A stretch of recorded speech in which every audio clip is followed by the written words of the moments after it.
Hello, class 7 students. I hope you all are fine. So, in previous class, we have started this chapter, but we have already finished this one up to here, up to Mercury.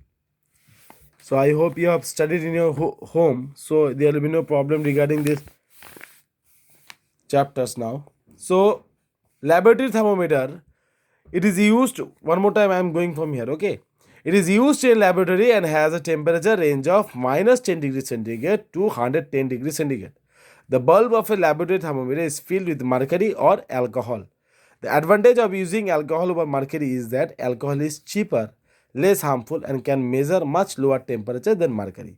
So, alcohol is much cheaper than the mercury. So, it is favorable to use alcohol in thermometers. The advantage of the while measuring temperature with a laboratory thermometer, follow the same precaution as those of clinical thermometer. So we know the precautions of while using the clinical thermometer. So that measurements or that precautions only we have to take during the laboratory thermometer also. The bulb of the laboratory thermometer should be always keep vertically straight like this while noting the temperature. Laboratory thermometers are generally more sensitive to temperature change. Hence, they instantly show rise and drop of increase and decrease in temperature. So, laboratory temperature is very sensitive. More in when there is temperature change, it suddenly increase or suddenly decrease. So, it is very sensitive in nature. So, we cannot use it for measuring body temperature because as soon as it will taken out of the mouth, there will be drop in the temperature and thus it will give a wrong reading of the temperature. The kink in the clinical thermometer solves this problem of sudden drop in temperature. So now maximum minimum thermometer to measure atmospheric temperature. Now here you will see a maximum minimum thermometer is used to measure the maximum and minimum atmospheric temperatures of a day. It is commonly used whenever a simple way is needed to measure the extreme temperature at a location. So whenever we see the temperature of the in the mobile, no, sometimes we are following our location's temperature. So with what type of thermometer we are using? We are using this maximum minimum thermometer to measure atmospheric temperatures. Now transfer of heat. See, transfer of heat is a form of energy that gets transformed from hotter objects to colder objects. গরম থেকে ঠান্ডাতে যায়, transfer হয়.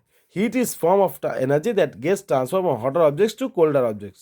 Thus, a hot body loses the heat energy and cold body gains the heat energy. So, the hot body loses the heat energy and cold body gains the heat energy. The transfer of heat continues till both the bodies attain the same temperature. It will continue. It will continue the procedure until the both bodies will remain in a contain the same temperature. Understand? Now here heat can be transformed from one body to another by three modes as shown in the flow chart. So the three modes are conduction. What is conduction? Conduction is a process.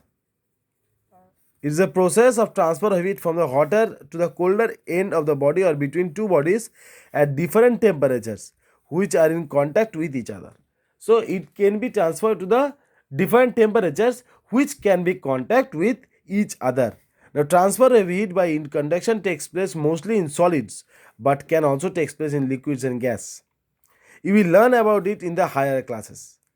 Conduction occurs when the molecules of the hotter end of the object acquire energy and vibrate. This increase in energy results in the rise in temperature. So, conduction occurs when the molecules at the hotter end of the object acquire energy and vibrate. So, the hotter end, when we suppose we are boiling water, that time we are watching that what is the can, no, that container is taking that hot object. It is basically becoming hot too much and it is increasing too fast. Whenever we are off the gas stove or we are gas oven, it suddenly decreases its temperature. So it increases also fast and decreases also fast. So conduction occurs when the molecules at the hotter end of the object acquire energy and vibrate. This increase in energy results in the rise in temperature. The vibrating molecules at the hotter end induces vibration in the neighboring molecules. This way, the vibrations are passed along the object and thus heat is transferred to its other end. Remember, for condition to occur, two objects have to be in contact and their temperature should be not be the same.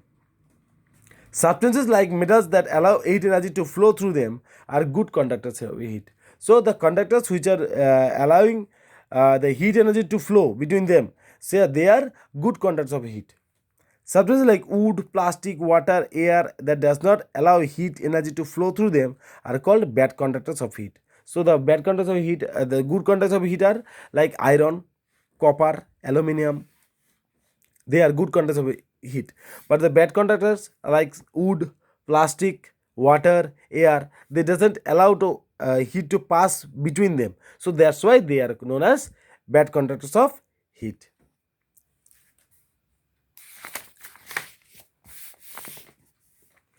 The application of conduction in daily life. See, these are the activities you should read by yourself. Okay, and we'll go for the applications of conductions in daily life.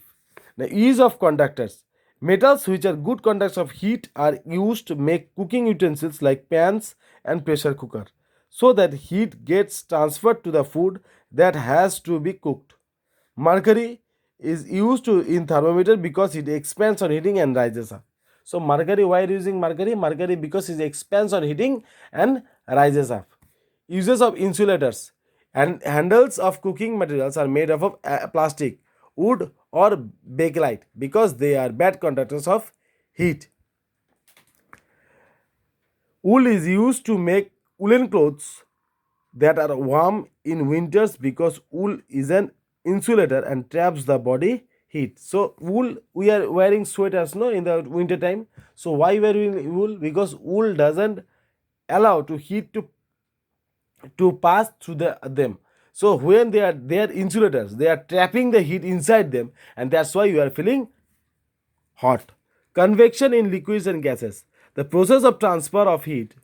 The process of transfer of heat in liquids and gases from the hotter part of the substance to the colder part of the actual movement of particles is called convection.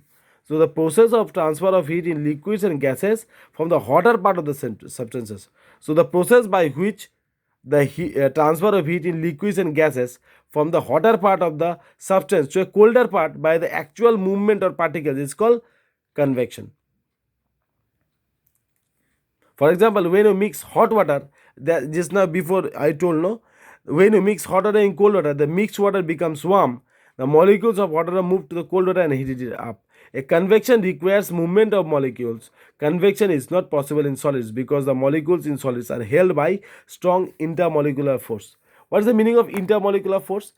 We all know that in solids, liquid and gas, they are compact with atoms or molecules. In solids, they are compact, but in liquids, they are little bit less compact than solid. But in gas, they are totally compact, less compact than solids and gas. That's why gas is when we are suppose that's why gas is very much spreadable in air, and liquid is not spreading too much, but then also it is spreading, but solid it does not spreading. That's why that is known as intermolecular force, and for that purpose intermolecular force, for that purpose only they are able to pass through them. Understand? The application in convection in daily life. So today we'll read up to here. Okay, so I hope you'll study up to here. So we'll go slowly because this chapter is a little bit hard also. So after this we'll continue the chapter in the next class. So I hope you understand. If you got any queries regarding this chapter, just ask me. So thank you very much.